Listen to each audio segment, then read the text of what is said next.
예, 안녕하십니까. 나라살림연구소 이상민 위원이라고 합니다.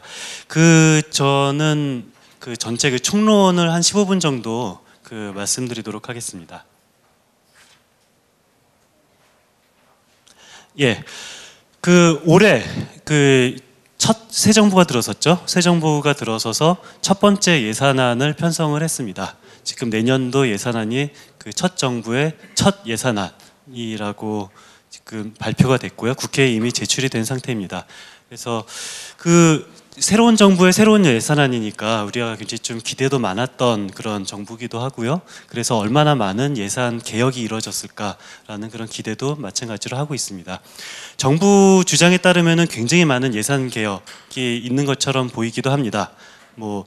제로 베이스 예산안이라는 그런 말까지 나온 상태고요. 물론 그 말은 저는 좀 문학적인 수사라고 생각하는 것이 더 맞다고 생각합니다만, 아무튼 정부 주장에 따르면 굉장히 큰 변화가 있다라고 주장을 합니다.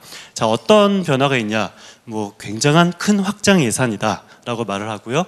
그리고 복지가 대단히 많이 증가됐다라고 말을 하고, SOC는 굉장히 많이 감소했다라는 것이 정부가 주장하는 내년도 예산안의 핵심입니다. 자, 정부의 주장에 따르면은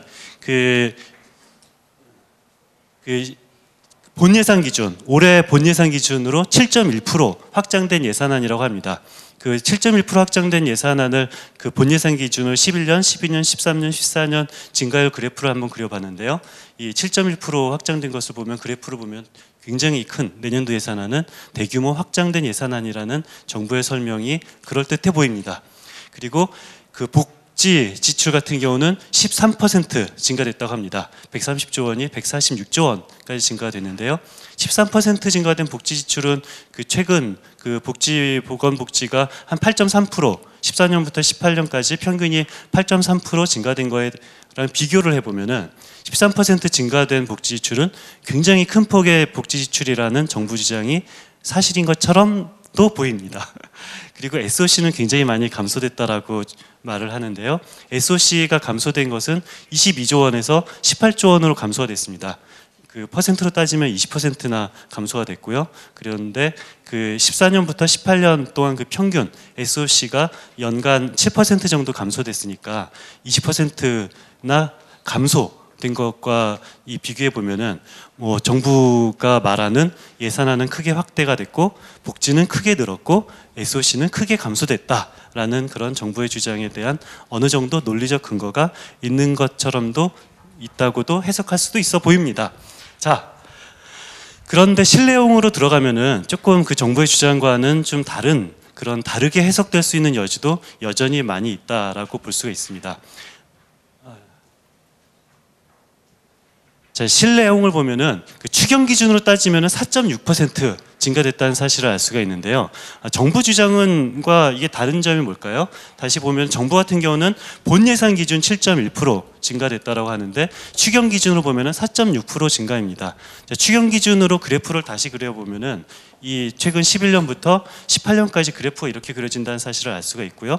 추경 기준 4.8% 기준으로 보면은 한 중간 정도, 많이 증가된 것도 아니고 많이 감소된 것도 아니고 딱 중간 정도, 중위값을 갖고 있는 것이 내년도 예산 증가율이라는 사실을 알 수가 있습니다. 자, 추경 기준으로 이 내년도 예산 증가안을 비교하는 것과 본 예산 기준으로 비교하는 것과 차이점은 어느 것이 틀리고 어느 것이 맞다라고 볼 수는 물론 없습니다. 그런데 추경이 연례적으로 계속 편성된 거를 보면은 아무래도 실제 집행 경제적 실질을 더 잘 반영하는 것은 본예산 기준보단 추경 기준이 더 경제적 실질을 더 반영한다라고 생각을 하고요. 그렇게 보면은 4.6% 증가 예산이 아주 큰 규모의 증가 예산은 아닌 것처럼 보입니다. 자, 그리고 복지가 많이 지출됐다고 하는데요. 단 2개 사업만 제외하면은 18.3% 복지가 지출되고요.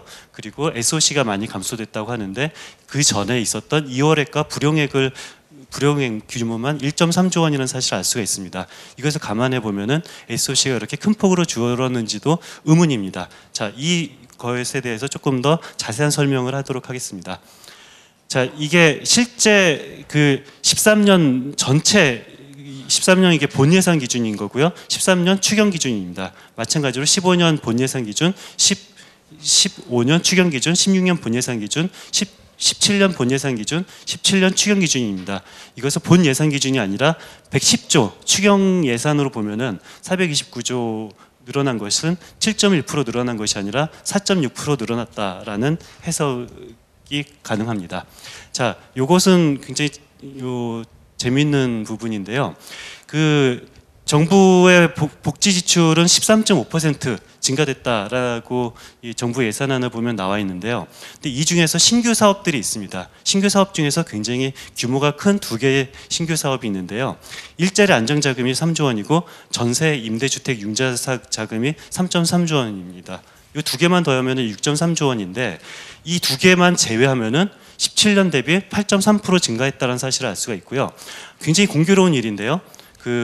이 8.3% 증가한 것은 14년부터 18년까지 평균이 8.3% 정확하게 똑같은 증가율을 보이고 있죠. 그래서 한마디로 말해서 그 전에 복지 지출 증가율 8.3%와 정확히 같은데 다만 일자리 안정자금과 전세 임대주택 융자 사업 두 개가 추가됐다라고 말하는 것이 더 합리적으로 보입니다.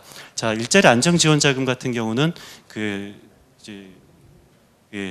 최저임금, 최저임금이 올라서 기업의 최저임금 부담을 호소하는 그런 기업에 지원하는 것이 일자리 안정 지원 자금인 거고요. 전세 자금 융자 같은 경우는 이게 융자라는 말이 붙어 있잖아요. 그러니까 3.3조 원이 전세금에 들어가는 예산 전액이 아니라 3.3조 원을 빌려주고 다시 3.3조 원보다 어느 정도 이자를 붙여서 다시 받을 겁니다. 그래서 실제로 이게 쓰이는 지출되는 예산은 3.3조 원이 아니라 3.3조 원의 정책금리와 시장금리의 그 차이만큼 실제로 지출되기 때문에요.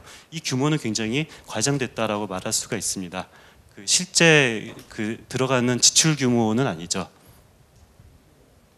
자, SOC 예산이 20%나 줄였다고 나와 있습니다만 그런데 SOC 같은 경우는 대표적으로 2월액이랑 불용액이 굉장히 많은 사업입니다. 실제로 16년 2월액과 불용액을 합치면은 1.3조 원 정도 되는데요. 1.3조 원 어차피 쓰지 않는 SOC 예산을 조금 더 합리적으로 편성했다라고 보는 것이 더 맞는 설명입니다. 물론 2월액과 불용액이 될 것을 합리적으로 좀 더 집행률에 맞게 예산을 정돈하는 것은 굉장히 바람직한 일이기도 하고요. SOC가 너무 많이 줄어서 지역 경제가 엉망이 된다라는 일부 야당의 주장도 설득력이 없다라는 사실을 우리는 알 수가 있습니다. 자, 그리고 아직 사라지지 않은 전 정부의 문제 예산이 많이 남아 있습니다. 이런 이념 편향 논란된 그런 사업들이 많이 있었는데요. 그런 사업들이 어떤 이념 관련된 처음 만들어질 때는 그런 좀 편향적인 이념을 위해서 만들어진 사업인데 지금은 그 사업이 그대로 존재하거나 아니면 약간만 감소하고 그대로 존재하고 있습니다. 이런 소위 말하는 최순실 연루 의혹 예산도 그대로 남아 있고요. MB 자원개발 예산도 아직까지 지속되고 있습니다. 자, 그리고 다른 많이 증가된 부분 복지랑 SOC 두 개만 설명해 드렸는데요. 그 외에도 많이 증가한 부분 같은 경우는 교육이 11%나 많이 증가했다라고 우리가 보이는데요. 사실은 교육 재정 교부금이 증가된 것이 6.7조 중에서 6.6조 거의 대부분인 거고요. 교부금이 증가했다는 것은 어떤 정책적 목표가 아니라 그냥 세수입이 증가돼서 국가재정법에 따라서 자동으로 지출되는 것에 불과합니다. 마찬가지로 일반재정 행정이 10%나 6.3조 10%나 증가되었다고 나오는데 이것도 마찬가지로 지방교부세가 세수입 증대로 인해서 5.2조가 자동적으로 증가돼서 이게 증가된 것이란 사실을 우리는 알 수가 있습니다. 자, 그렇다면은 약간 좀 비관적인 말을 했나요? 새로운 정부가 들어서고 복지는 늘고 SOC는 줄었다라는 그런 굉장히 장밋빛 청사진이 실질적인 내용을 보면은 그렇지 않다라는 부분이 많이 있다라는 것을 보여주고 있는데요. 그래도 희망은 있습니다. 왜? 이 표를 보면 희망이 있습니다. 자, 이 표는 이게 작년에 우리 나라예산 네트워크가 발표를 했던 그 문제 사업들입니다. 그 중에서 아주 일부만 했고요. 이렇게 나라예산 네트워크에서 작년에 17년 예산, 올해 예산에 대해서 발표를 했던 것들인데 실제로 보면은 우리 의견은 나라예산 네트워크의 의견이었습니다. 어떤 예산은 삭감 의견, 어떤 예산은 증액 의견 등등이 있었습니다. 자, 그런데 이것이 작년 국회 예결위 과정에서 어떻게 되었을까요? 거의 대부분 반영이 됐습니다. 삭감 의견을 제시했던 것들은 실제로 이렇게 삭감이 되고요. 증액 의견을 제시했던 것은 실제로 이렇게 증액이 되고요. 물론 그 전액 삭감을 주장을 했지만 전액 삭감은 되지 않았다 하더라도 상당 부분 우리는 삭감 의견이 반영되어지고 증액 의견도 상당 부분 반영되어졌다라는 사실을 알 수가 있고요. 조금 더 희망적인 사실은 이것이 이 표가 이 작년에 발표했던 사업 전체를 다룬 것은 아닙니다. 제가 굉장히 임의적인 기준으로 편의적인 기준으로 몇 개만 몇 개만 따서 이렇게 비교를 했는데 이렇게 많이 반영됐다는 사실을 알 수가 있습니다. 자, 그래서 아마도 작년에도 우리가 나라예산 네트워크에서 냈던 의견이 이렇게 많이 반영됐다라는 사실을 보면은 올해 우리가 삭감 의견 또는 증액 의견을 낸 것이 올해 예결위 국회 심사에서 많이 반영이 돼서 내년도 예산에 굉장히 많이 반영이 되지 않을까라는 기대 섞인 희망을 하면서 총론은 마치도록 하겠습니다.